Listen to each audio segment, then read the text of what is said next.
کرتا ہے اسرار شہنشاہ ہے خدا کا آزاد و خدا گاہی سنتے ہیں غلاموں پر اسرار شہنشاہ.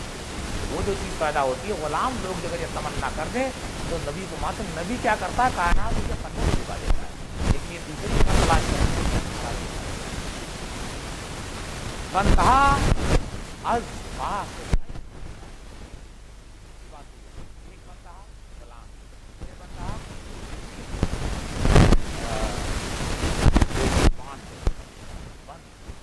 نبی کیا کرتا ہے غلاموں کے بندھن کو چھوڑ دیتا ہے.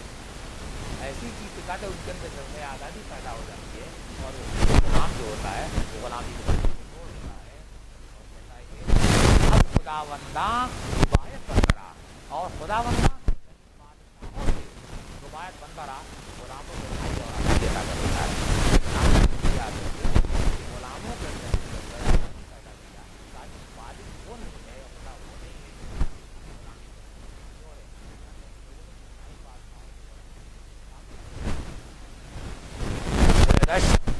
گئی دیگر نہیں اور یہ کہا پیغمبر نے انسان سے اے بندے خدا تو بندے خدا ہے بندے دیگر نہیں ہے خدا کے علاوہ گانے بے زبان کمتر نہیں اور جو کو بھول رہے ہو یہ بے زبان ان سے کسی قیمت کم نہیں ہو اور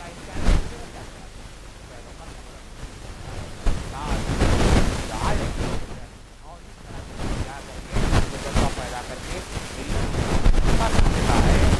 ایک مدعا ایک مقصد ایک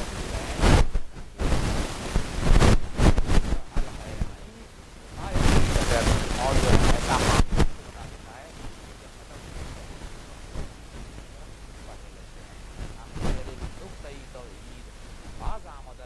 اور دوبارہ توحید کا وہ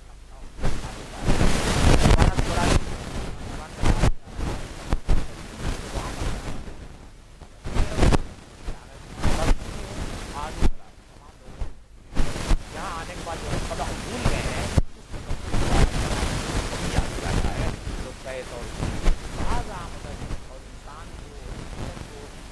انسان کو دوبارہ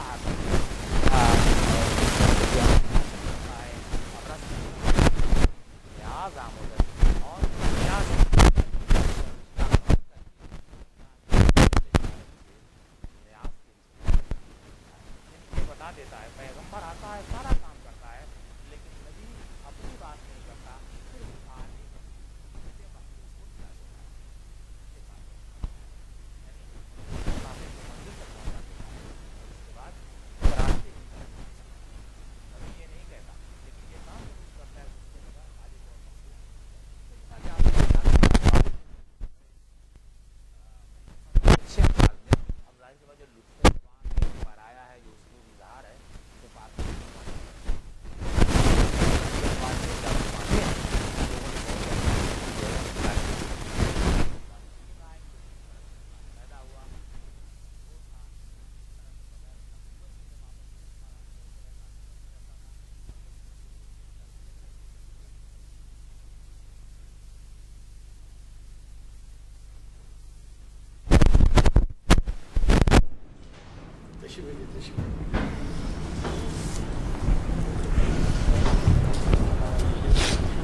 السلام علیکم حضرات.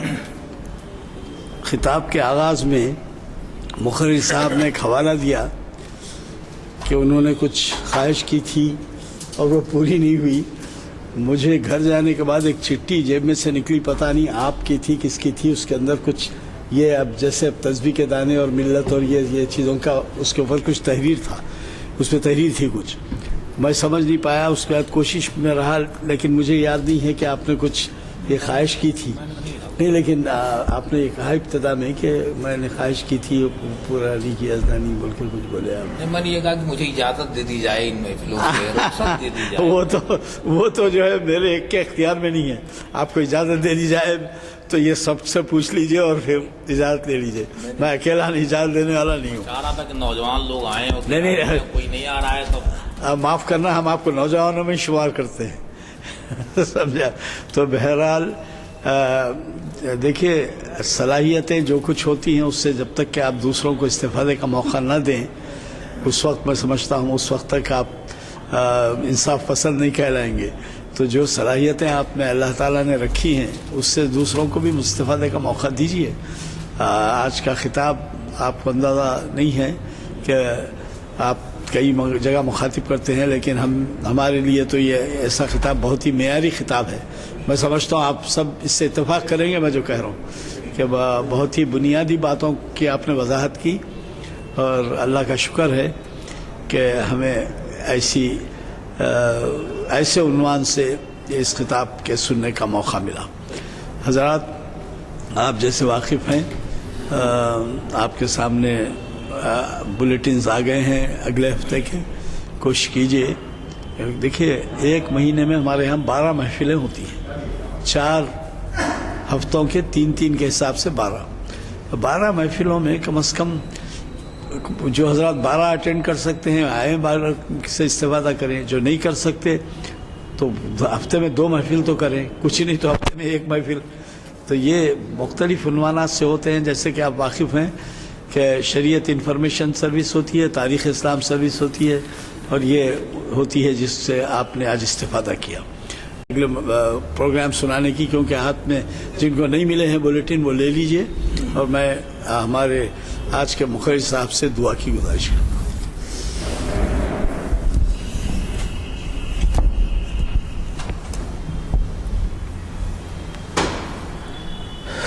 ربی العلی الوهاب اللهم صل على سيدنا مولانا محمد وعلى ال سيدنا مولانا محمد وسلم.